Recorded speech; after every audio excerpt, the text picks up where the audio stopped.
โอกาสดีมาแล้วสำหรับวงดนตรีวงเครื่องเสียงผู้ใดมีเครื่องเสียงขนาดใหญ่ที่เหมาะสมแก่ที่จะเอาไปตั้งอยู่วงหมอลำปัจจุบันนี้ญานุของน้องอาอายได้ออกมาประกาศเคลื่อนไหวเป็นที่เรียบร้อยแล้วว่าต้องการเครื่องเสียงที่จะมาเดินทางห่วมไปกับวงใหม่ชื่อว่าวงอลังการโชว์นั่นเองกับทักทายสบายดี FC ทุกท่าน FC ทุกคนมาพบมาพ่อกับค่อยเจเบาลาวคลิปนี้เป็นเรื่องราวข้อมูลข่าวสารเกี่ยวกับฝากฟังของเสียงวิหกวงสองหรือว่าวงอลังการโชว์ปัจจุบันนี้ญานุเนาะ ซึ่งเป็นทีมงานผู้บริหารใหญ่ของวงเสียงวิหกวงหนึ่งปัจจุบันนี้กำลังประกาศบ่ว่าจะประกาศเอาศิลปินบ่ว่าจะประกาศเอาพระเอกนางเอกไปร่วมเดินสายกันกับวงใหม่อลังการโชว์แล้วยังบ่พอยังได้ประกาศเอาเครื่องเสียงเนาะท่านผู้ชมในเมื่อประมาณ56นาทีที่ผ่านมา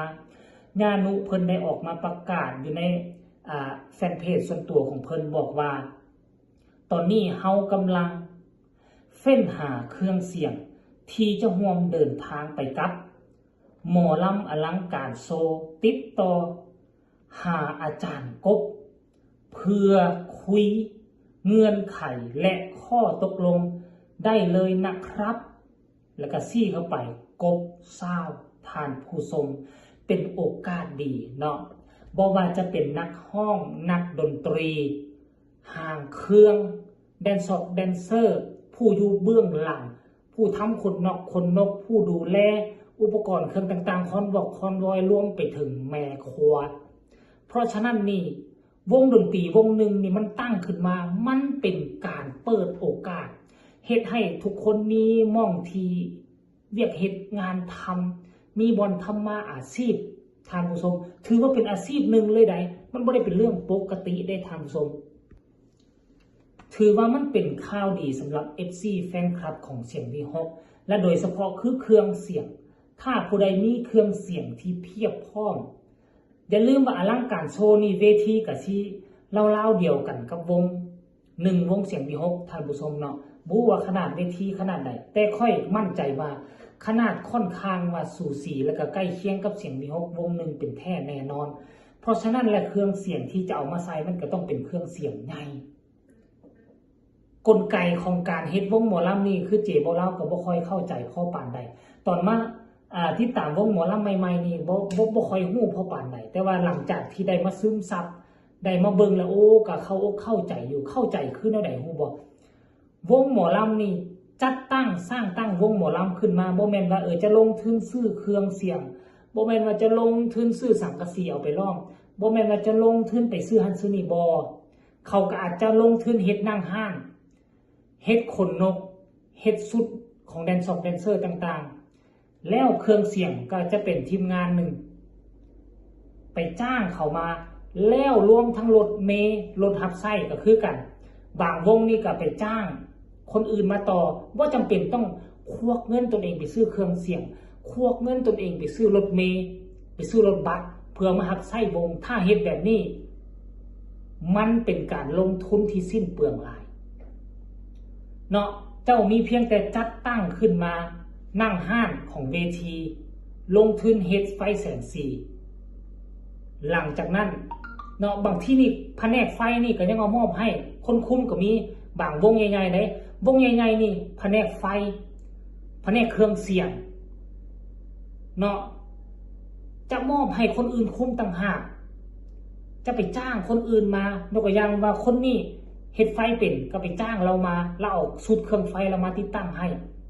แบบว่าเซากันเป็นปีเป็นเดือนก็ว่าไปเนาะแล้วก็จะมีนักดนตรีก็ว่างให้อาจารย์นั่นว่างให้อาจารย์นี่ว่างให้วงนั้นวงนี้เขามีเป็นวงดนตรีของเขามาแม่นบ่ล่ะ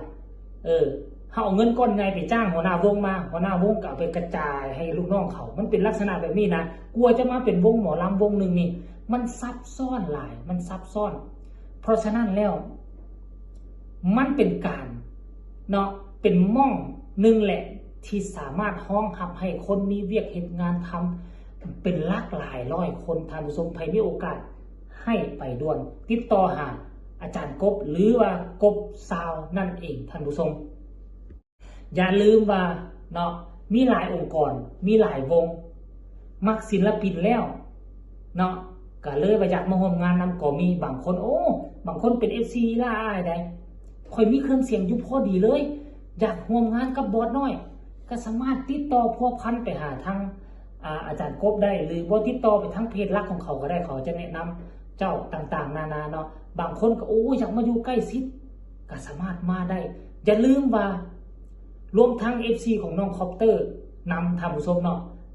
เพราะว่าน้องคอปเตอร์จะได้ไปประจำอยู่ทั้งวงสอง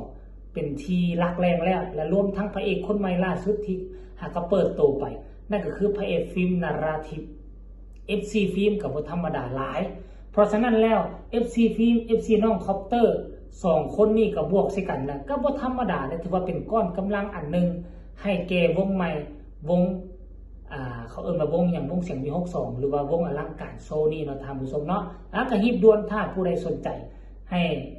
ติดต่อมาด่วนเด้อแต่ว่าเขาก็ต้องมีการคัดกรองบ่แม่นว่าเจ้าติดต่อมาแล้วเขาจะเอาเลยยิ่งเจ้าติดต่อมาฮีบไว้ด่วนสำหรับเจ้าที่มีโอกาสที่เขาจะรับหลายขนาดนั้นเนาะติดต่อมาแล้วถ้าเขาไปประเมินเบิ่งเขาเบิ่งแล้วมันตรงตามเกณฑ์ของเขามันตรงตามเป้าหมายของเขาแล้วเงื่อนไขล้มแล้วตกแตกกันเขาก็อาจจะเอาเจ้าเนาะมันมีเงื่อนไขนะเงื่อนไขนี่อย่าลืมว่าหมอลำนี่ต้องเดินสายวันต่อวันเนาะช่วงใดงานหลายกับ30วันกับ30มื้อเดินสายตลอดเพราะฉะนั้นคนที่จะมาอยู่กับวงหมอลำต้องมีจิตใจทุนเทียมบ่คิดวอกแวกบ่คิดหน้าพะวงหลังบางคนมาอยู่อาทิตย์2อาทิตย์คิดฮอดลูกคิดฮอดแม่อยู่เฮือนอยากกลับก็มีเพราะฉะนั้นการที่มาเดินสายหมอลำบางคนว่าสนุกสุขสบายได้ไปเที่ยวทุกวันทุกทีอย่าสุคิดมันลำบากกว่าพวกเจ้าคิดคือเจเบาลาวนี่ก็สูสีกับหมอลำเป็นไกด์นำเที่ยวพาแขกพาคนไปเที่ยวบางคนมาสนุกสบายอยากกินหยังก็ได้กินบ่ได้เสียเงินได้ไปเที่ยวทุกวันทุกทีพวกเจ้าฮู้บ่มันทุกข์มันยากมันอิดมันเมื่อย